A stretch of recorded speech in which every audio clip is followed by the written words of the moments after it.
देश में तेल की कीमतें रिकॉर्ड स्तर पर पहुंच गई है। इसके चलते देश में अन्य जरूरती सामानों के दाम भी आसमान छू रहे हैं। यहाँ केंद्र सरकार का काम है कि महंगाई पर लगाम कसने का उपाय करे, लेकिन मामला पूरा उल्टा है। केंद्र सरकार अपना ठिकरा पिछली सरकार पर फोड़ने के तरीके तलाश रही है। छत्तीसगढ़ में भी पक्ष विपक्ष के नेता इसके लिए एक दूसरे की पार्टी को जिम्मेदार ठहरा रहे हैं। देश में कुछ जगहों पर पेट्रोल के दाम 100 रुपए प्रति लीटर तक पहुंच गए हैं। पिछले कई दिनों से लगातार तेल कंपनियां तेल की कीमतें बढ़ा रही हैं। इस बीच भाजपा के पूर्व मंत्री बृजमोहन अग्रवाल का कहना है कि राष्ट्रहित के लिए देश की जनता को थोड़ी महंगाई सह लेनी चाहिए। उन्होंने कहा कि महंगाई मार्केट सोर्स के ऊपर निर्भर है। भाजपा ने जब से सत्ता की बागडोर संभाली है, तब से तेल कंपनियों को अंतर्राष्ट्रीय रेट के साथ जोड़ दिया गया है, जिसके बाद तेल के दाम कंपनियां ही तय करती हैं। कोरोना काल के बावजूद हमारी अर्थव्यवस्था संभली हुई है। इसे और बेहतर बनाने के लिए जनता को महंगाई सह लेना चाहिए। देखिए, ये सब मार्केट फोर्सेस के ऊपर में डिपेंड है।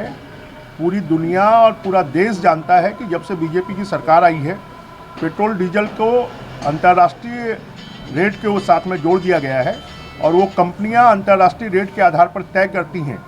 और इसलिए मुझे लगता है कि देश में कोरोना काल में बाकी विकास को नहीं रोका गया और लोगों को आवश्यक सेवाएं, आवश्यक वस्तुएं उपलब्ध करवाई गई। ये बहुत बड़ी उपलब्धि है और थोड़ा बहुत देश को इसको कोरोना काल के बाद भी देश की अर्थव्यवस्था संभली हुई है, तो उसके लिए पूरे देश को इसके लिए थोड़ा बहुत सहन करना पड़ेगा। कांग्रेस समेत विपक्षी पार्टियां तेल की ऊंची कीमतों के लिए सरकार को जिम्मेदार ठहरा रही है। इस बात पर भी सवाल उठाए जा रहे हैं कि भारत में तेल पर जितना भारी टैक्स लगाया जा रहा है, क्या उसके लिए पिछली सरकारें जिम्मेदार हैं? प्रदेश के स्वास्थ्य मंत्री टीएस सिंहदेव ने कहा, 6 साल में अंतर्राष्ट्रीय स्तर पर तेल के दाम आधे होने के बावजूद देश में पेट्रोल डीजल 100 रुपए प्रति लीटर पर मिल रहा है। उन्होंने कहा, केंद्र सरकार को आय के अन्य माध्यम ढूंढने चाहिए। महंगाई बढ़ाकर जनता पर बोझ डालना ठीक नहीं है। पिछले 6 साल में 20 लाख करोड़ से ज्यादा राशि केंद्र की सरकार ने डीजल और पेट्रोल पे अंतर्राष्ट्रीय दाम आधे होने के बावजूद, ये अप्रैल मई 2014 में अंतर्राष्ट्रीय भाव $108 प्रति बैरल थे।